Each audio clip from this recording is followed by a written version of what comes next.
Government drama llama ding dong part 1 of whatever I'm gonna call this. Recently, National Geographic added to their series One Day in America, this time discussing the Oklahoma City explosion. This is still considered the deadliest domestic smearism incident within the U.S. On Saturday, April 19th, it will be the 30th anniversary from this incident in 1995. It is also the 32nd anniversary of Waco, which is one of the things that inspired the person to do this particular act. This is not a new or recent thing, it's been a problem within the United States for a while. While the government's methods of dealing with these things is squiffy at times, don't let this current administration gaslight you into what domestic smearism looks like. One of the groups that the FBI was monitoring for a while was Posse Comitatus. I'm not sure if I said that. This was a loosely organized far-right populist social movement that originated in Oregon and California around 1970 and reached its peak in the early 1980s. Its members believed that the county level of government was supreme and the county sheriff could essentially nullify federal or state laws, regulations, or taxes that the sheriff believed were unconstitutional. Supporters asserted that there had been a subtle subversion of the Constitution by various arms and levels of government, and that there was a criminal conspiracy to disenfranchise citizens and liquidate the constitutional republic of the United States. This led into the sovereign citizen movement, which probably sounds more familiar. So if you see this symbol, red flag. So if they were going to vision board it up, these are the sort of things that they would have on. One of the things in particular I want to point out is the tax protesting thing, because a lot of these people, it's one of the ways they get caught. To be fair, there's several, but they're very, very public about not wanting to pay taxes.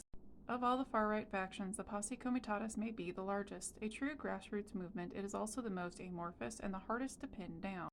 Further down, the Posse Comitatus sees the law as a wellspring of radical decentralization, granting the sheriff ultimate authority. Accordingly, its members consider income tax, social security payments, driver's licenses, and even license plates as violations of the Constitution.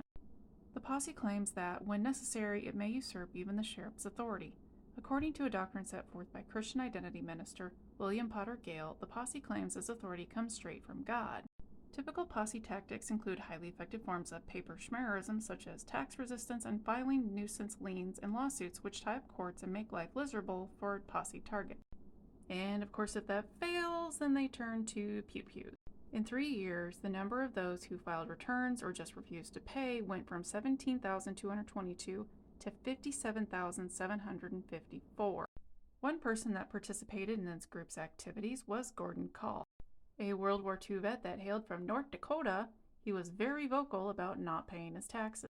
And when I say vocal about not paying taxes, he went on different media outlets and radio and made sure that people knew that he didn't pay his taxes. He also explained why and did jail time for this.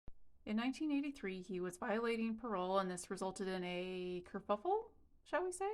During this event, Gordon unalived some of the marshals, which is no bueno, and of course another way that the FBI will watch your every move.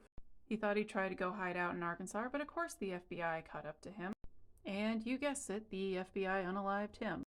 I want to be clear that the tax thing is not the only reason that he was on the FBI's radar, but it was one of the things that he was super vocal about.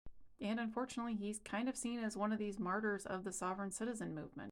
So be aware of your surroundings. If you see this symbol, you hear people talking about Gordon Cale, sovereign citizenship, or any of all that stuff.